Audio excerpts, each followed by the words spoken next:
All right, it's great to see people from in the chat from so many places. We're excited to have people from so many places. It's wonderful when we can all be together in person, but one of the advantages right now of doing this virtually is we can really bring together people from all across the country and really expand our learning. So thank you all for being able to join us today.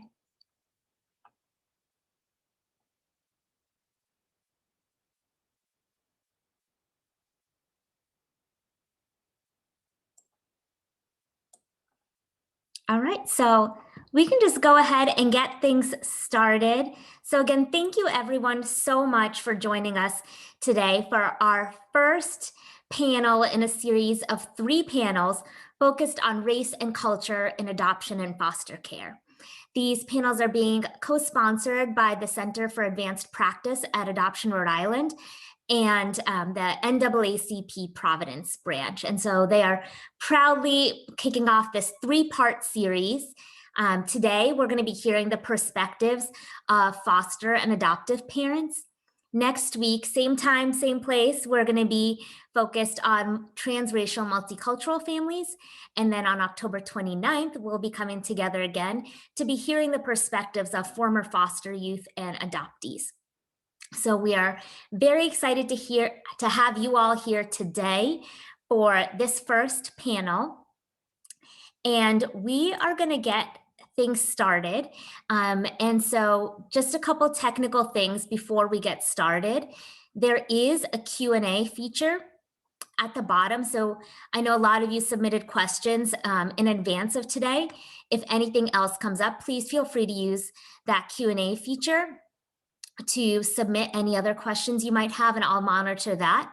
And also please feel free to use the chat to pose any questions or engage or share any feedback. And I'll watch both of those, but we want to make sure that you all can really interact today, and we'll try to get to as many questions as possible. An hour sometimes ends up being a short amount of time, especially with such amazing panelists that we have today who have so much experience and wisdom and thoughts to share with us.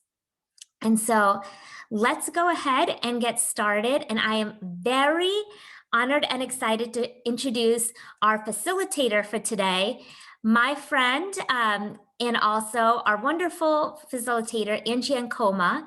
Angie is the Executive Vice President and Director of Community Investment at the United Way of Rhode Island. And prior to her role at United Way, Angie worked at the Rhode Island Department of Health, where she served as co-director of the Health Equity Institute and oversaw the implementation of the Department of Health's priorities on health equity and social and environmental determinants of health. Angie and her husband are also the proud parents of 4 children, including her 6-year-old son, who was adopted from foster care. And Angie has done and does do so much more than that. She's such a great asset to our community, and we're so happy to have her as our facilitator today. So Angie, I'll kick it off to you to introduce our panelists. You're on mute. The story of 2020. Thank you for having me. Thank you for introducing me today. It is a great honor to be here on a topic that I really love, and is an incredible honor to me, and it's deeply personal. To be here with these 3 panelists, to be able to share some of their personal experiences as well too. And so first I want to welcome everybody, and I want to ask the panelists to introduce themselves. And so Al, I would love to start off with you. If you could please introduce yourself and tell me why this topic is important to you. Hi everyone, my name is Al Rivera, and I am the proud father of 3 adopted children. My firstborn, if you will, is Cape Verdean. And my wife seems to think that he's a mix of Cape Verdean and African-American. I dispute that, but we haven't had that tested yet. My other son is Puerto Rican and half Black, and my 10-year-old is also the sibling of the 14-year-old. So what I hope to get out of this today is really resources perhaps that I can use for my family, and just share any experiences that I have for anyone that might have questions pertaining to my experiences. Thank you, Al. Veronica, would you be able to introduce yourself and tell us a little bit why this topic is important to you? Okay, if I can get this unmute button all together. But yes, my name is Veronica Anderson Olawale. I am married to an awesome husband. I have 9 adopted daughters and 1 biological son. And I have fostered over 60 girls, and I've had over hundreds of children in and out of my house, girls, mostly girls that I deal with were either with child already or already have a child. When I first started. So my life has kind of changed, and now I'm into more of the teenage girls with no children. But that's kind of how I felt in my first 10 years was that path. My second 10 years was just mostly teenage girls, between the ages of 10 to 18. So that's where my path went to after that. And now I am just here raising my last set of children. I have 6 adult daughters who have families of their own and got married and did all that. So now I'm raising my last set of children. So now I don't do any active fostering unless I actually know them. But with Providence being so small, everyone thinks they know you. So they'll call you and say, hey, Ms. V, my child is here.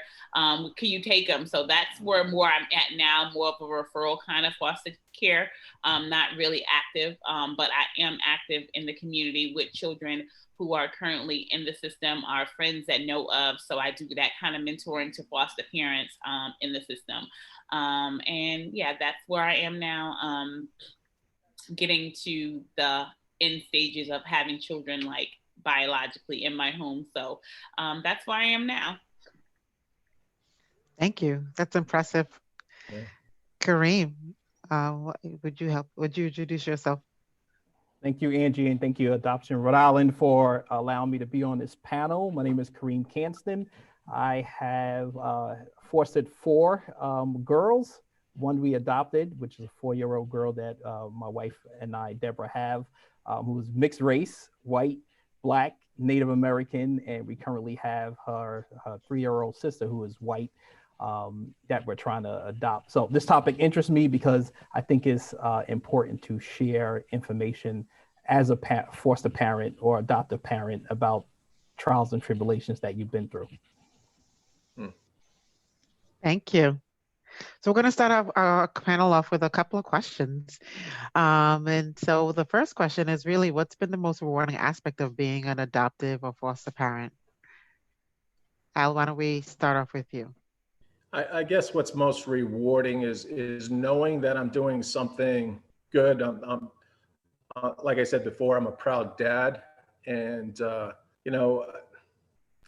there's a lot of need for people to foster or adopt children. There's a lot of children out there that are in the system, and when my wife and I were adopting, we purposely wanted to adopt American children because we knew there were so many, as opposed to going overseas. But it's been extremely rewarding being a parent and just knowing that I'm doing something positive in someone's life. Thank you. Kareem? Yeah, so I usually say being a mother or father is easy, but parenting is a choice. And I look at it that I had a choice to be a parent, to love a child that biologically didn't come from me. And that means that the joy I receive from it is that I'm helping out a child, but also I'm receiving in that helping also.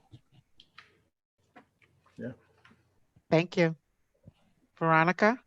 I had a 2-family household, and I just, I always think that everyone deserves that. They deserve that experience. And Even though when I first adopted, I was with my husband, and that's what we had. But I really just felt like doing teens, because no one's going to go out and tell me to give me the hubbly cuddly 13-year-old.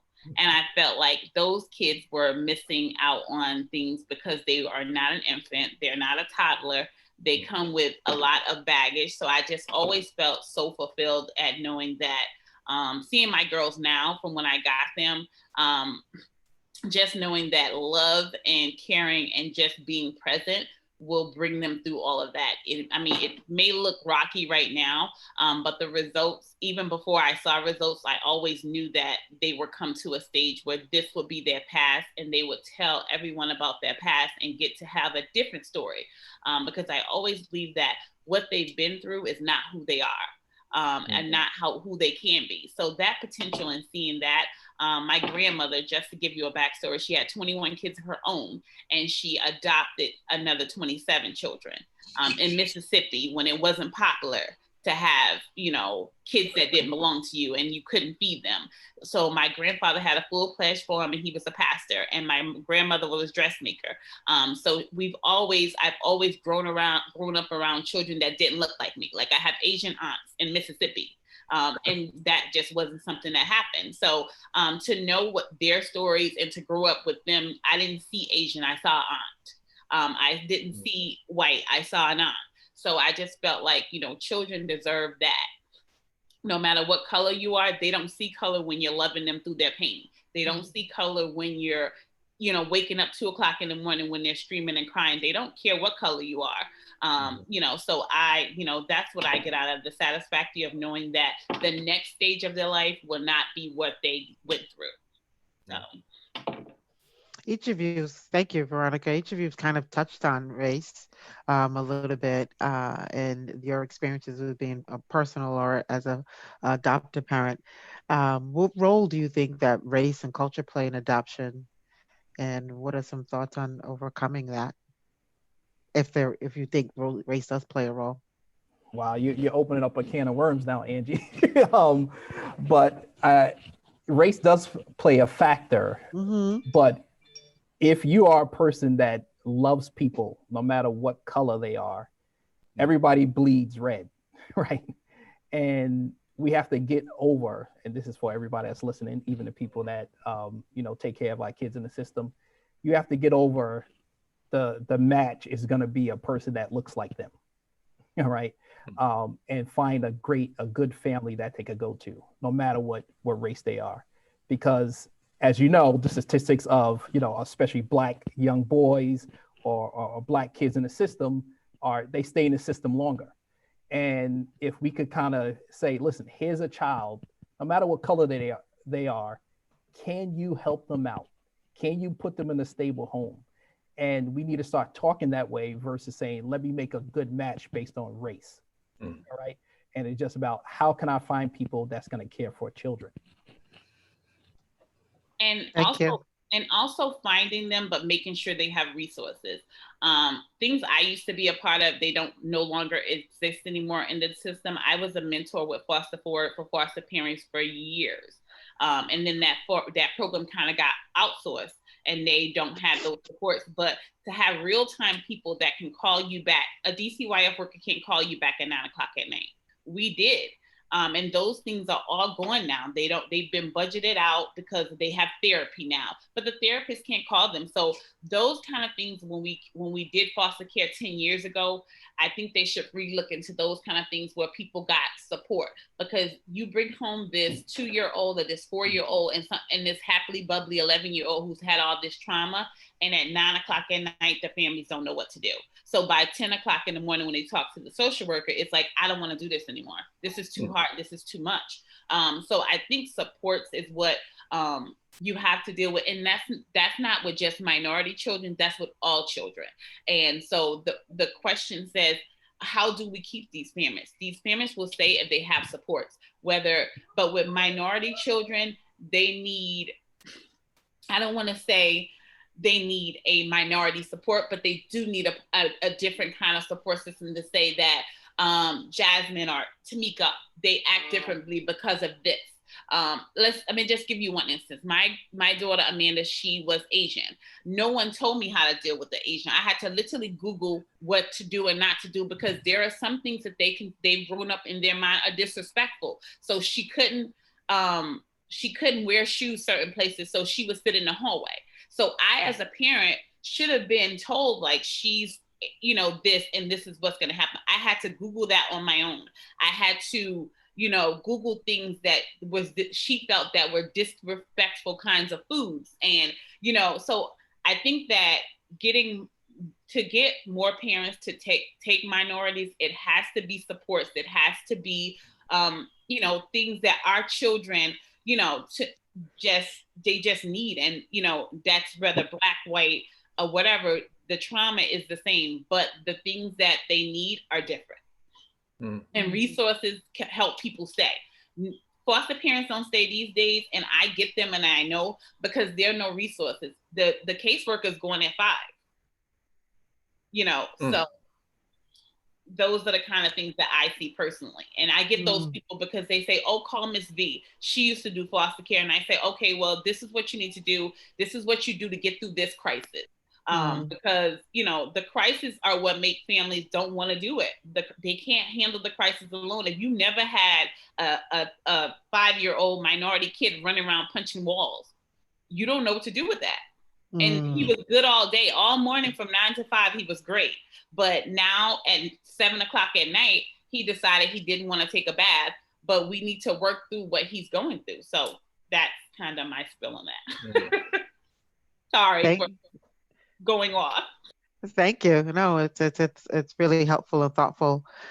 We have questions in our comment box. I'm going to ask one of them now. One of the questions is, I'm hearing a lot from anti-racist workers about it being really bad for parents who are white to adopt children who are Black or brown, but I've also heard the largest demographic of children foster care adoption are Black boys. How do we navigate this concept? I mean, I think I talked about it a little bit before. Yeah. And it's giving resources to parents no matter who they are, right? And especially if, a white family is adopting a Black family. Like, I remember attending a session with one of the nonprofits showing people how to take care of Black girls here that you're not used to doing it. I mean, and so it's the resources. Like, so Ms. V is kind of like my number one resource, just to let you all know. And anytime that I have a question, because she has been fostering children, and because she has adopted so many different kids with different backgrounds or racial backgrounds, she understands the process already. So I would say to people, if there's a foster parent or somebody that that has already done it, maybe reach out to them, because they can help you. Because navigating, the social service system, resources, how to advocate for yourself, those are the things that myself and my wife are always asking Ms. V. How do I ask for this? Who do I call for this? I'm in a situation, the people that are given the authority over these kids sometimes have capacity. And like Ms. V was saying, so how do you get other resources that help you out? So then you can navigate whatever challenges that you have. So what are some of the important things that you did as parents to ensure your child had like racial mirrors or racial identity development? For me, I come from a blended family anyway. So we have cousins, family members that we can lean on and call periodically and share experiences, have conversations about experiences that they've had, that perhaps maybe my son and my kids haven't experienced just yet, but maybe they will, and how to handle those when they should arise, just to open up their eyes as to what the world offers and obstacles and challenges that they may face. Thank you. But you, as a foster parent, your you just have to, unfortunately, you have to take it to another level of, especially if that's not the source of people that you are around personally. Me, I'm very diverse. I have, fortunately for me, I have Asian aunts, I have white aunts, I have, we have a very diverse family. But when I go to people that are in Pasco, and you have 3 Black kids in Pasco, sorry, sis, you're going to have to come to Providence, because the resources that you need and the people that they need to see are here. So we make connections. We do foster parent hubs. We do, things that, go to the library. There are certain things as a foster parent that when you decide to say, I'm going to be a foster parent, you now have to open yourself up to experience things, especially when you're going to do minority children. You are going to have to get out of your bubble if you're in it. And not that everyone is in one, but some people say, oh, we go here, but unfortunately, you now have to look for ways so they see people that mirror and look like them. And they see people that mirror and look like them that have successful jobs and that have successful businesses and, are not what they already know. They already know what, some things in life are. They already know what people that look like that stay at home. So sometimes you have to move out of your comfort zone to get them the resources that they need and to make the connection so they can see and mirror things other than what's on TV or YouTube or, all the social media things that we have that we give our kids to, to see, but we need to also mirror that in real life. My daughter, she wanted to be a nurse and she'd never seen a Black nurse. She went to a white pediatrician. She's now a nurse in Connecticut. And she said from when I got her in 6th grade, I want to be a nurse. You know what? I set her up with nurses. She was always at someone's, around a nurse that I knew. At that time, my friend was a phlebotomist. I got with her. She's like, oh, she can hang out with my friends. She's been a nurse. She's 26 years old. She's a nurse. And that's because I set it up like that. And I kept telling her that's what she wanted to be. So sometimes reminding our children what they tell us, consistently saying, like, I have a daughter that's want to be a pediatrician. I've been telling her since she got here in 4th grade that that's what she's going to be. She's in school to be that. So sometimes you, again, have to go out of your comfort zone and it takes time. I can tell you your time when you decide to do this sometimes will no longer be your own. I'm getting to the age now, I have 13 years and 7 months until I retire from my job and all of my kids will officially be gone. So I'm enjoying these moments now, but unfortunately it did take a lot of time to get to this place and to get to, a place where my children felt like they, saw what they needed to see. So it is a process. Again, you do have to move out of your comfort zone sometimes.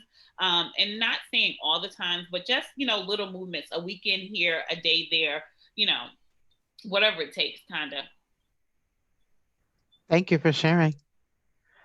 One of the questions I wanted, some questions from our chat group is, what do some white workers need to know about BIPOC, foster, and adoptive parents? And what are some of the resources that are available for workers in education about cultural and ethnic needs of Black, Indigenous, and people of color in care? That's a big question. I see a lot of questions in the comments about race and that people are asking, and I want to frame it in this. Okay. If you can't get to a place where you respect all people, you got to get some help. And I think that's what I'm sensing. People feel, well, how do I help somebody from a different culture? How you can help them is respecting those people and listening to what are the needs that they need. So you can help them out as a family. And yes, race and diversity is very in the forefront nowadays, as we know, and is more heightened, and you have to be more sensitive. But you need to come from a place of respect first in order to help anybody. That's any race. Even if I was dealing with a family that looks like me, I got to respect them and where they are before I can even help them. So if you don't respect them, you're not going to get help to them. And that is what I think the overall system needs to do. How can I respect people for who they are, no matter what race they come from, and give them the adequate resources? Because all families need resources. Yes, they might be different. And you just can't cherry pick and say, every family needs this. No, this family might need some help because they're dealing with a child that that is losing their mind, and you're losing your mind, but you got to make it better. Another family might be dealing with a medical condition. So you got to respect people and meet them where they are, but understand, yes, racism does happen. You know, I've gotten looks when I've taken my, 3 weeks old white, daughter out of the emergency room, and people are like, wow. And you know what? Thank you for the look, but guess what? I need to show this child that they're loved, and just because I might be a different race than them doesn't mean that I can't care for them. And then show other people how you do it. How do you you're out in public and that child still loves you and call you daddy and call you mommy, and show people that this is family no matter what a race you are. And the race thing is not something that in my household we don't acknowledge. We acknowledge that you are whoever you identify with. My daughter Tiana I have her older sister, but everyone thought she was white. When she grew up, we never told her what she was. But the world saw her as me having this white daughter and I'm being her mom who's Black. So we've been at the meat counter in Whole Foods and people thought I was her nanny. And they were like, oh, her mom, she must look like her mom. And she looked up and looked like she is my mom, Mm-hmm. So we've been places, but when your child is comfortable with you, they will identify with whatever race that they feel comfortable. I never told my children what they are. I never, thank God for ancestry, DNA and all that now. I never told my children what they were because I didn't know, DCYF didn't know. When they dropped them off to me, like literally they say something and, I learned that, even though my child looks 100% white, she is not. She is African-American, Puerto Rican, which is Black, Cape Verdean, which is Black. And she has a percentage of white in her, which is like 2%. So but on the outside, what the world saw was not technically what she was. So when at her adoption, they had her listed as a white child and she was not. So what they physically look like is not what I raised them on. I raised them to be great human beings. I raised, great human beings to respect everyone, and we don't care what people look like. But as a foster parent, that's what you have to have in you first before that can pour over into the children that you bring into your home. So once you decide to be a foster parent, and I love the fact that Paul 67 wrote here that he has a 10-year-old boy that wants to stay with him. So Paul, I say, take that child. If that child is comfortable with you, what you look like on the outside has nothing to do with what that child will feel in your home. My children come in, don't look nothing like me. I have 9 girls, none of them look like me at all, except for one, maybe a little. But the Asian one, everyone says she looks just like you. She's 100% Cambodian, and everyone says you and her look like twins. We are not. She loves it. I know it's not the facts, but again, I just wanted to address Paul. Definitely, I would say if that child's comfortable in your house and they feel the love from you, I say go for it. I would never turn a child away. I've adopted unless. So, again, you as the person or foster parent have to understand that the children will get what you have inside of you. If you have not a racist bone in your body, your children will know that. So don't be confused by, Paul being a white man to not know and have love to bring kids through certain situations. So, that's my spill on that. It definitely goes over to the parents. Like you, the foster parent, I determine what my child sees and what they feel and try to correct their path. But again, kudos to you, Paul. Definitely, I would say go for that adoption. And if he's comfortable with you and you're comfortable with him, you being a white man will have nothing to do with him growing up being in a positive place and making positive things on this world. A 10-year-old boy, you would needs a positive man, white, Black, or whatever color you are. Thank you for that, Veronica. I like those powerful statements you have. Children will get what you have inside of you. It's important note to live off of. So one of the questions is, what advice do you have for prospective parents or current parents? There's a collective wisdom here. Veronica, your wisdom is beyond the general, but would love to hear some of the wisdom that you have here among the 3 of you that you would love to share with our attendees here today. Al, you want to take that one and then we jump in after? Yeah, I think it's just know that you're doing something good. That you really, even though we are talking about color, that you really don't see color. A child is a child, and you're sharing your love, and you're getting love in return, or at least that's the intent here. Um, and color really shouldn't play a role. And if it does, maybe you need to ask yourself some other questions and maybe delve into this a little bit more. That's not to say that you don't address issues that pertain to color, but just know that you're doing something really good. Having a great support system, whether it be friends and family, community, knowing that you have those resources is going to help tremendously. You know, we talked a little bit about resources and people being taxed. I think there should be, and maybe there already is, communities out there on Facebook, perhaps, where people can, you know, write questions or challenges that they may be having. And then someone who's in a similar situation can respond. I mean, I would be willing to do something like that on Facebook and just reply to someone's request. Hey, how did you handle this situation? And see what the community is saying in response to that. So, you know, that would be my advice. Thank you, Al. Yeah, Kareem? and I would jump back and say, just like I said before, parenting is a choice. And so you chose to be a foster or adoptive parent. And because you did that, that means that you wanted to do something good for a child. And also, I would say you also have a choice of what care you receive from whatever agency is providing care. You can't press them and say, I need some more help. I need some more resources. Same thing with, DCYF or the social service agency. You should be pressing them and putting them on the spot and say, this child is in your legal care, but is in my care in my home, and I need more resources.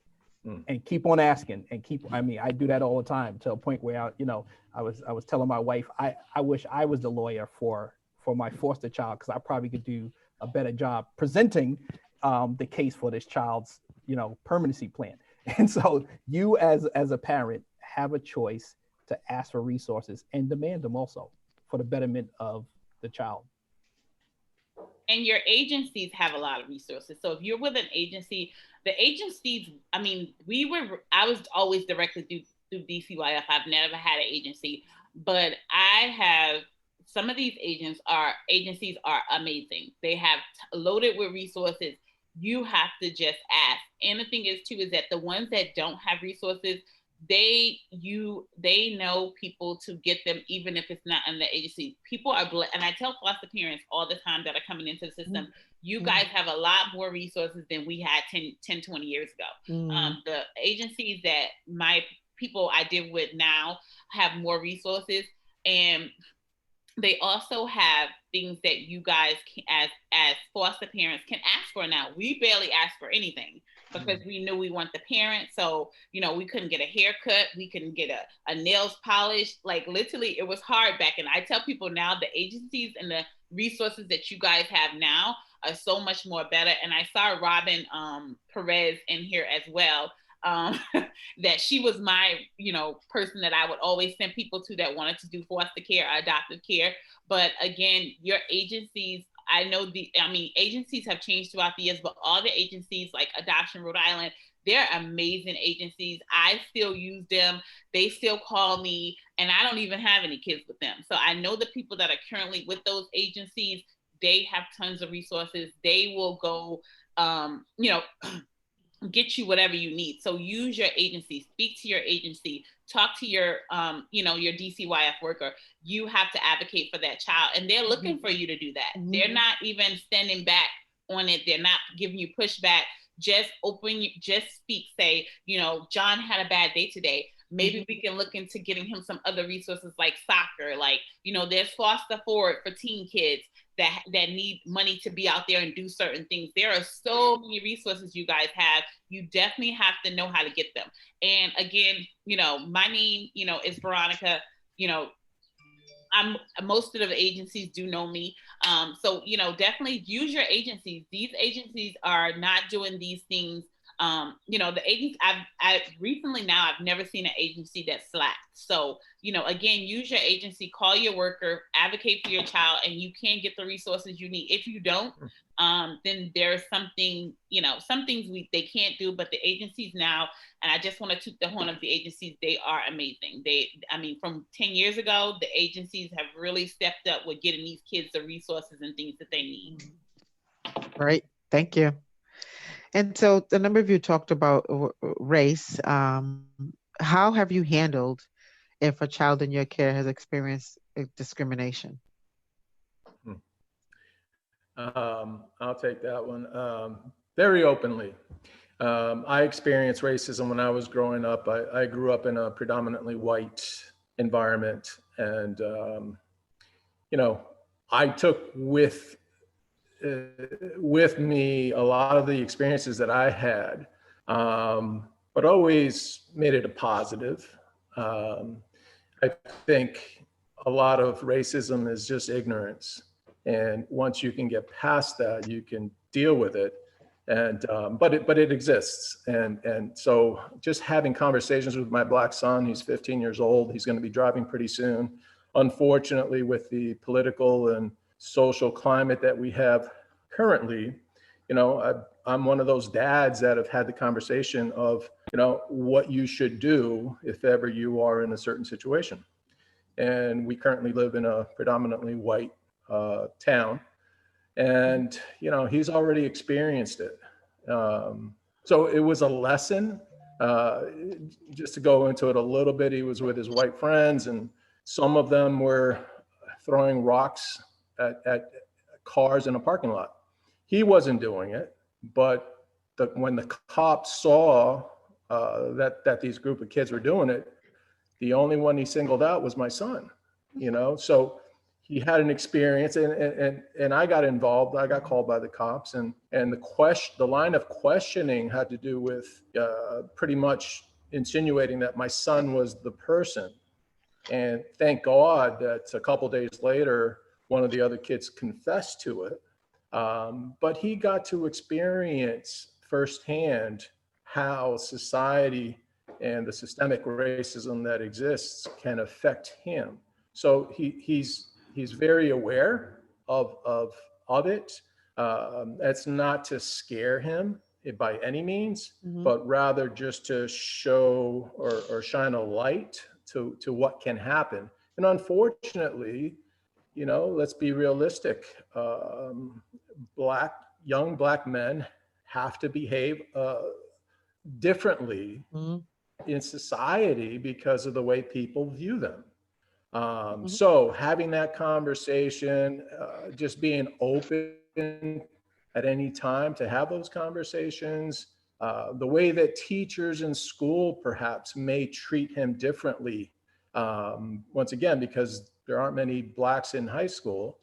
We have those conversations. If we determine, for instance, that he is being unjustly singled out for some event, then we bring it to the school. We have to. And do I think things are changing and will change in our society? Absolutely.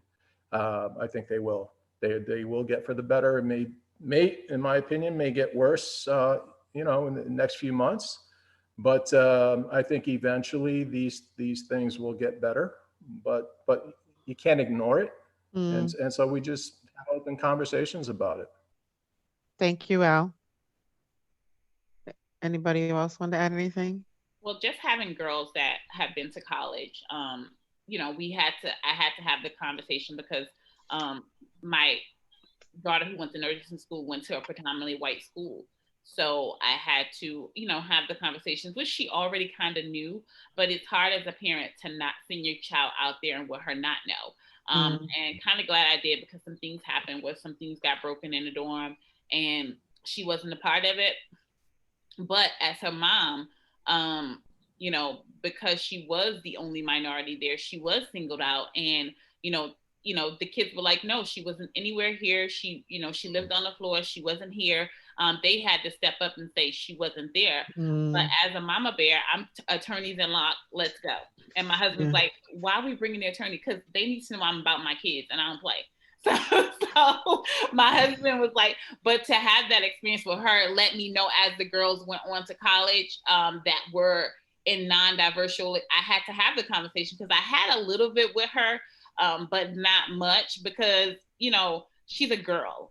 You know, we had the driving conversation, like, you know, obey the officer, but I never really thought I would have to have it like where I say, like, you know, if you're in an environment, and she was just really like, you know, torn up and crying. And, you know, my ex-husband at the time was just like, okay, what happened to her? And, you know, I'm like, get the attorneys, let's go. We on the road, you know, and, you know, but then after that, after her, I had to tell my girls going down the way, like, okay, this is what you do. You call me, you know, it's kind of like document where you go. Because, you know, you can be singled out, but it doesn't mean it's right. But you have to also teach them how to carry themselves. You don't get emotional. You don't yell. You don't scream. It's unfortunately what you have to tell our children. You can't yell, because if you get upset, even with your tears, even crying, they consider you still guilty. So I need you to remain calm. I need you to call me and we'll take care of it. You say nothing until we get there. And so those are the kind of things telling my college kids now that, you know, unfortunately we have to say it. And, you know, we see them as our little angels and bundles of love, but the world doesn't always see them that way. So we have to empower them with knowledge and what to do. You do not argue with the officer at any time. If you feel like what you're saying is combative, you need to change your tone. These are things, unfortunately, we have to tell our kids. And if you're raising a minority kid in the foster care system that is driving, that will go to the malls without you, you need to teach them how to carry themselves no matter what the adult person is doing. You need to remain calm, and those are things you have to do. So being responsible for a minority child, these are things that you just have to let them know. Unfortunately, everyone around them isn't going to love them and think of them like you do. So you need to prepare them to walk them in the world without you. There are a number of you mentioned, I believe Al and Veronica mentioned that you have at least one biological child, in addition to your foster kids. And we have a question about how do you navigate making sure that your biological children feel as equally cared for and loved as your adopted children or your foster children? Well, I can't answer that question. No, I don't have any biological children. All three of my children are adopted. Okay. I think that's one for Veronica, because I Veronica. don't have any. Yes, I've had before my daughters. This is my second marriage with my husband, and they begged me for him. I was all set with having all adoptive children. So my kids, my older daughters who are adults, they begged for this little one back here. So their prayers are the reason he's here, because if it was up to me, I was all set. I had my youngest at that time, she was 9 when he was born, so I was fine. So they wanted him. So my adopted daughters wanted him. So that's why he's here. And my husband and I married with that. When we got married, we were fine with just our girls, but our girls wanted us to have him. So I think that he is well-rounded and very spoiled. He has 6 adult sisters who pick him up, pretty much give him what he wants, and are reminded daily that they ask for him. So, but they didn't ask for it when I got King. That when we say hello, what's up, King? Where's your face when at? I got King, before I got King, I got a call about 2 little girls, which are now they're 9 and 10. So we got like a 3-child home. We got 2 more extra babies. So they asked for King, but they didn't ask for the other 2 sisters who came, London and Paris, who came directly as he came. So I gave birth to him, and I came home with them too. So we only asked you for 1 boy. That's it. So we got King, but no, my kids do well with him. And I also do deal with parents that have biological kids. I always tell parents birth order is important. If you have a child that is a kind of child that enjoys the comforts of being the younger sibling or the baby, don't take that position away from them. Always go older. So it just depends on what your preference is and how your household is set up. Tiana was my youngest when London and Paris came. She wanted older baby sisters. So I didn't take her spot away because she wanted it to be away. She didn't want to be the baby. So again, when you do choose to adopt a foster and you have children, if your kids are old enough to understand what you're doing, it needs to be a family decision.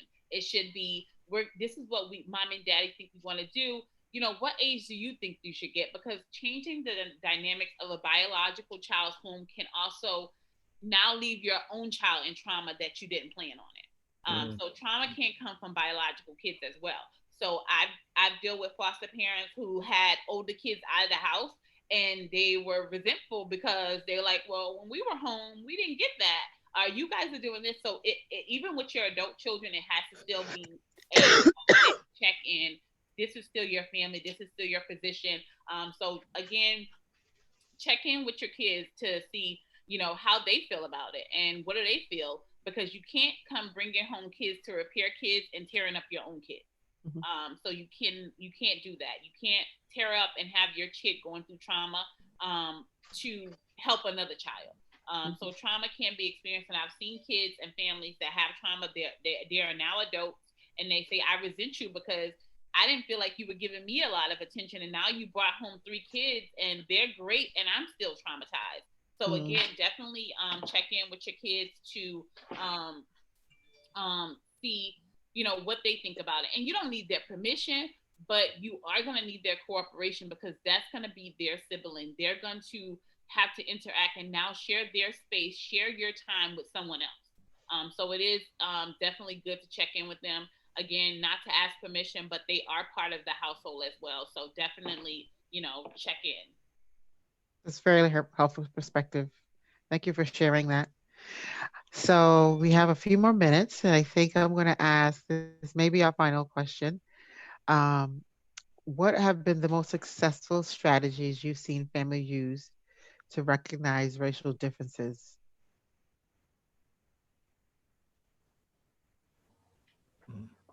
I might say, you know, just acknowledge it, right? You know, my 4-year-old daughter is mixed. My 3-year-old foster daughter that we're adopting is white, right? And we just recognize it and we keep it moving, you know. And we also show other people, our friends, our family, that we love them just the same.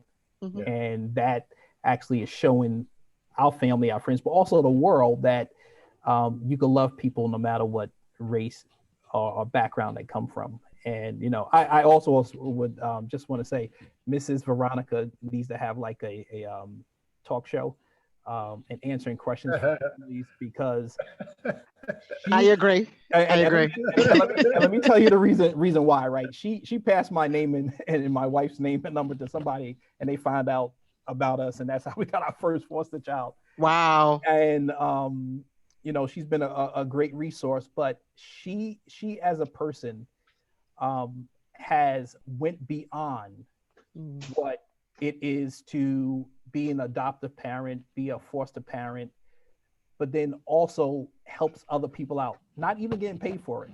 And just like the information she's sharing now is some concrete good stuff that people really need and they don't hear a lot. So, you know, I just put that out there. So you all might want to invite her back on for another session.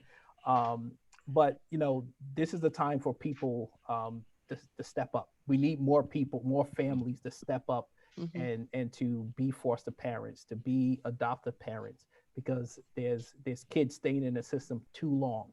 They need stability. All right. You know, when I was growing up, I moved 14 plus different places from the age 0 to 18. And I was mostly in family care, not foster care. And people stepped up to help me and my parents out so I could have stability. So if there's people listening, watching, you know someone, try and ask people, would you step up and be a foster or adoptive parent to bring some stability to a child?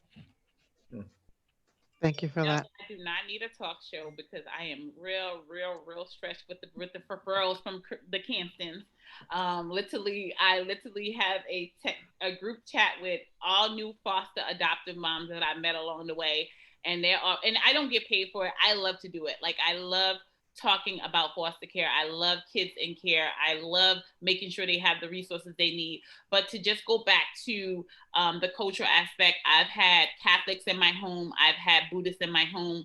I'm a Christian. My daughter Amanda, when I got her, she was a Buddhist. I know I didn't push my religion on her. I showed her the love in my faith, and now she is a baptized Christian of her own. I did not convert her. It was what she saw in me that made her do that on her own. My daughter was Catholic, raised in, well, not really raised. She never went to Catholic church. She just was told she was Catholic. And so I put the Catholic resources there for her, and she chose to follow what we do. But just like in any home, if you went to college, all my kids went to college because that's what I did. So with every child you bring in your home, if you're modeling what a good person and good parent should be, they're going to want to do that. My kids didn't go to college because I said they had to go. I modeled the behavior. The behavior was modeled. I'm not a yeller. I'm not a screamer. So they know we don't play that around here. There's no yelling and there's no screaming. But that's something that you have to model. So whether they believe in whatever, you have to accept her as being Asian or being, Italian, and, make sure that you respect her culture.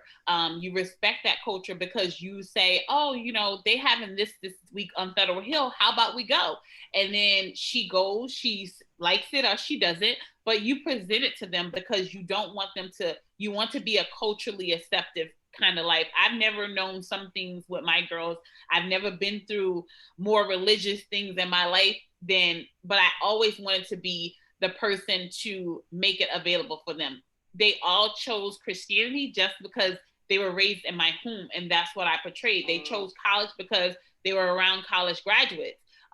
They chose marriage because they were around married couples. So your kid will model the good things and the bad things as well. So, to be back on the cultural aspect, just making the resources, but leave them in a home. Being in a home, whether they're white, black, or whatever, kids want love, they want acceptance, and that's it. They don't care what color you are. They want you to love and accept them how they are. They do not care what color you are. They can care less about color. They want to know that you respect their color, though. They want to know that you respect the fact that their hair is probably not like yours. So that's all they want. They don't want us to jump through hoops. They don't want us to bring 12 Black friends over. They don't want that. They want to experience it. They want to see it, but they don't want you to say, oh, today your hair looks nice, Bobby. No, they just want to be accepted just like your own kids.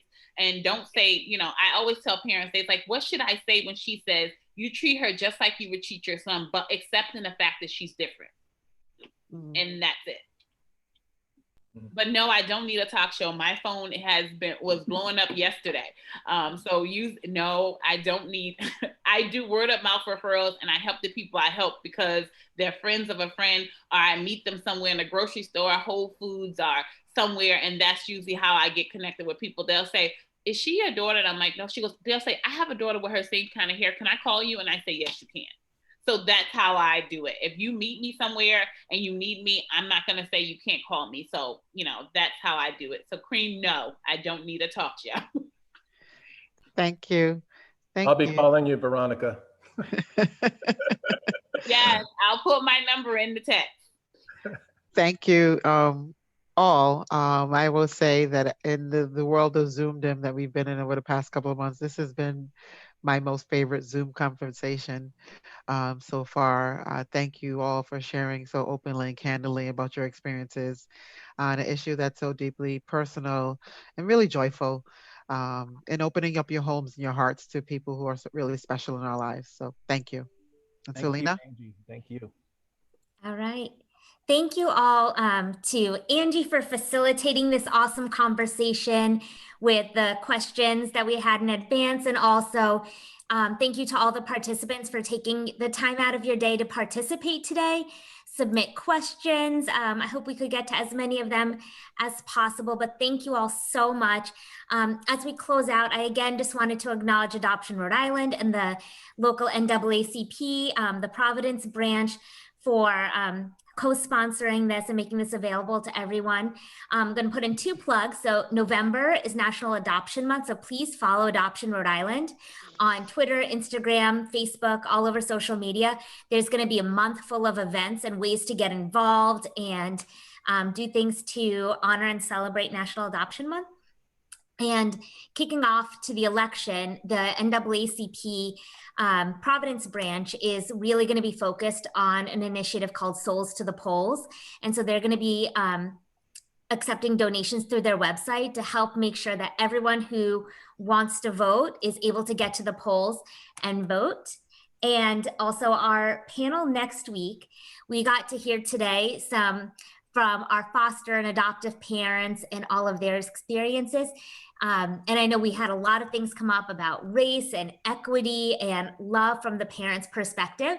And next week, we're really going to be focused, going even deeper into what it's like to live in a transracial or multicultural family, the challenges, strategies. Our facilitator is someone who was adopted, she's biracial and was adopted into a white family. So she is really focused on knowing from her experiences, but now professionally, this is what she's really has done with her career and supporting people. So it's really going to be digging into a topic that came up a lot today from different perspectives. So we hope to see you join us for that too.